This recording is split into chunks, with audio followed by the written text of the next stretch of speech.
Senhor. Olha nós aqui outra vez para batermos aquele papo de crente, isso mesmo. E o papo de crente hoje veio fazer uma indicação de um livro maravilhoso. Esse não pode faltar na biblioteca daquele que ama ler a palavra de Deus.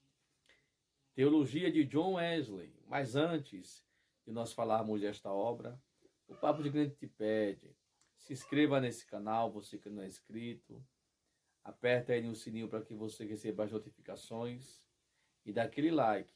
Ajude a divulgar essa obra. Chama teus amigos, tua família, enfim. Coopere conosco e vamos lá falar desta obra. Meus irmãos, olha que obra maravilhosa. Teologia de John Wesley, publicado pela CPAD, a Casa Publicadora das Assembleias de Deus, escrito por Kenneth Conley. Olha que livro lindo, este livro, ele é belo. Eu confesso que quando eu comprei pela capa, e não por ser obras de John Wesley, né? Foi realmente pela capa, porque a capa me chamou a atenção. Eu comprei e disse, isso aqui eu vou comprar e vou colocar lá para, digamos assim, deixar mais belo, né, a minha biblioteca. Mas, olha, quando eu comecei a ler, eu fiquei surpreso com a leitura do livro. Uma leitura clara, uma leitura de fácil compreensão. Ela tem uma linguagem, não é uma linguagem acadêmica, nada aí acadêmico, né? Não é uma linguagem que deixa a gente com o pensamento perdido, cansado. Não é aquela leitura que se você deitar na cama você vai dormir. Não, essa aqui não. Essa aqui vai deixar você com sede de você ler mais, né? As obras ou algumas obras de John Wesley.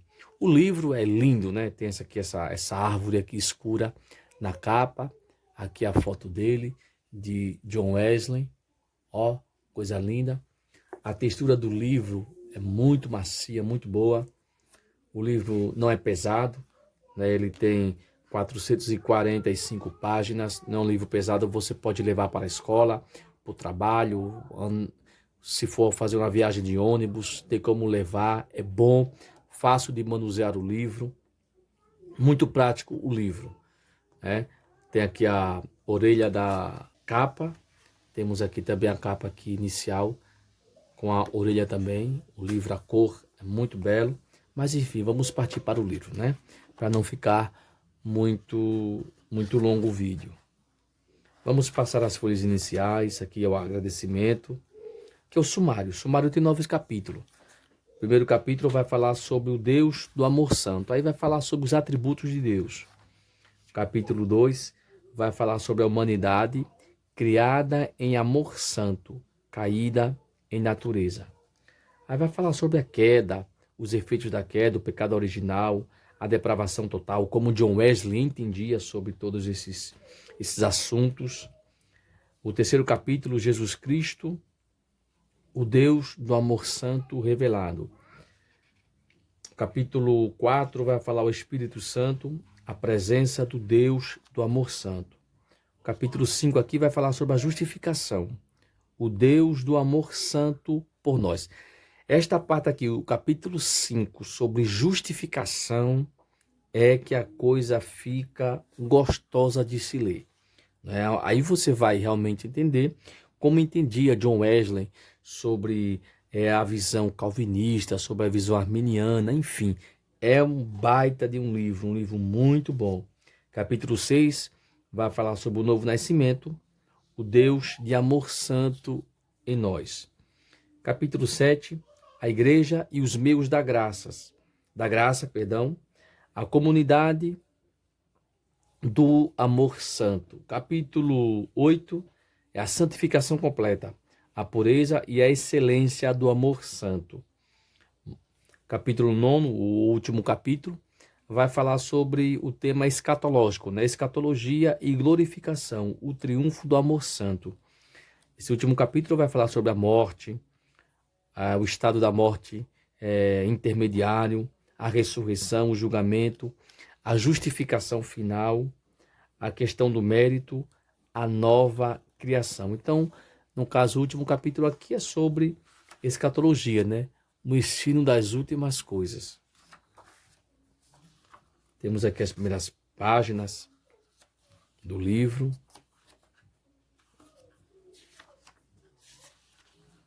Aqui na página 49 me chamou a atenção.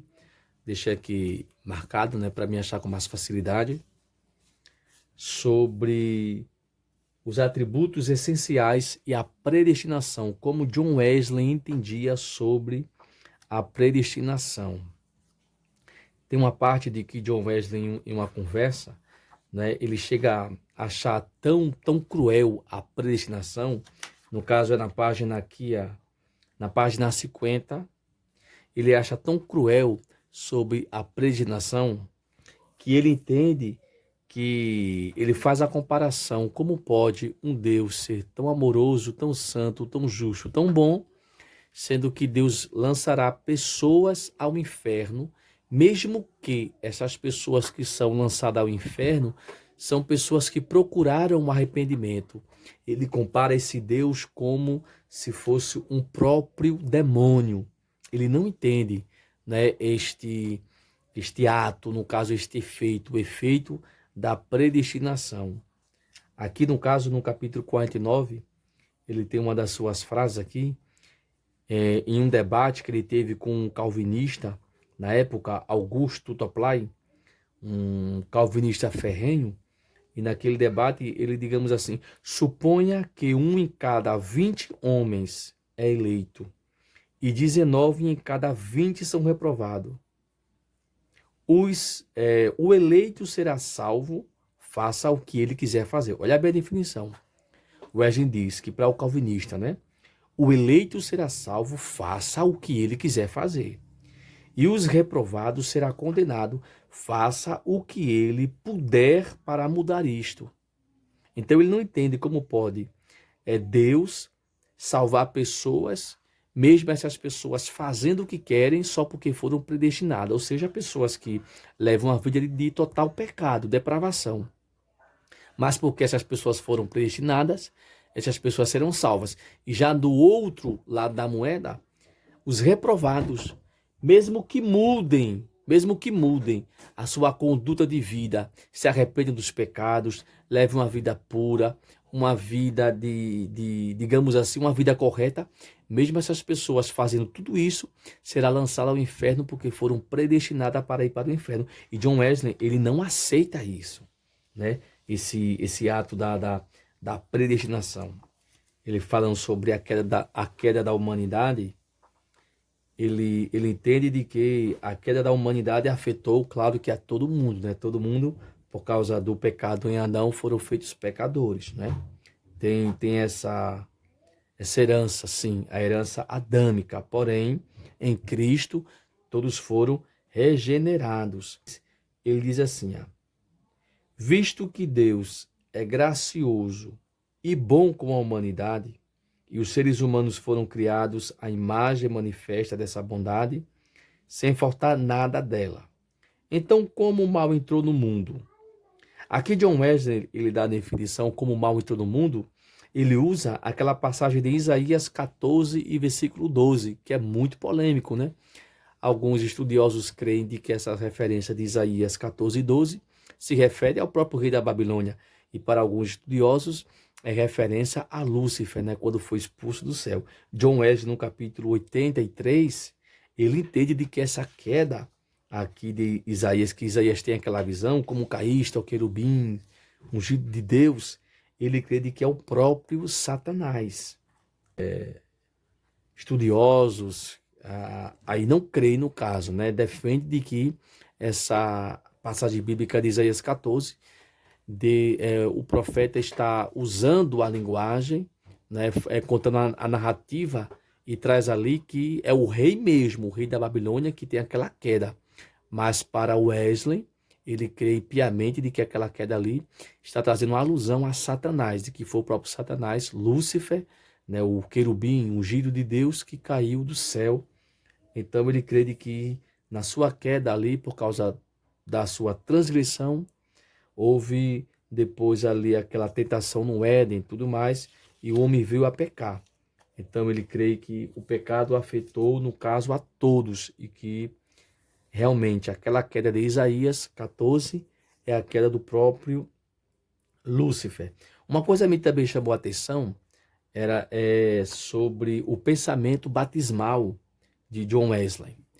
A gente, como no meu caso, né, assembleano, a gente sabe que a Assembleia de Deus não batiza crianças. E no caso, o John Wesley, ele defende o pedobatismo. Pedobatismo, no caso, é um termo que é dado ao batismo infantil.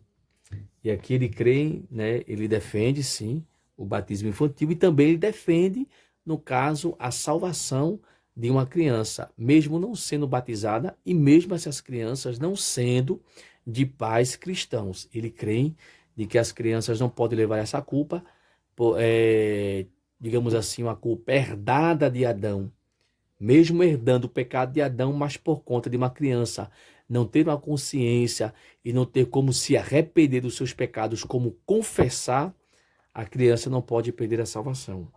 Ele diz assim, ó, no capítulo 344, além disso, deve-se ter em mente também que apesar de Wesley aprovar com veemência e o valor do batismo infantil, a relevância soteriológica deste fica um ato diminuída pelo entendimento que ele tem a respeito da graça preveniente.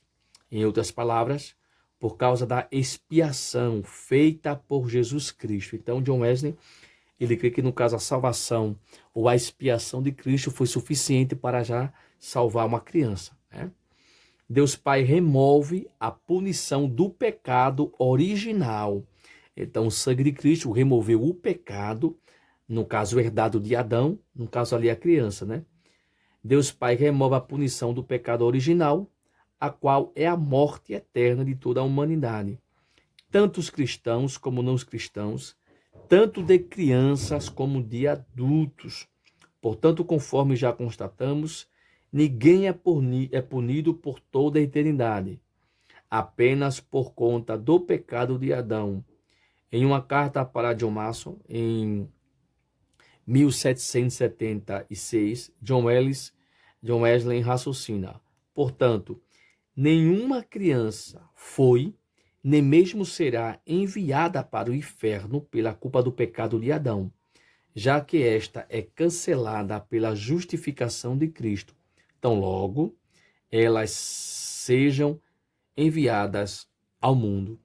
Então, no caso aqui, John Wesley defende tanto o batismo de criança, como também John Wesley, ele entende que a expiação de Cristo na cruz do Calvário, o seu sangue derramado na cruz, foi suficiente para remover o pecado da criança, ou não o pecado, mas remover a punição eterna que recairia sobre a criança, seja essa criança cristão ou não cristão, ou seja, de pais cristãos e não cristãos.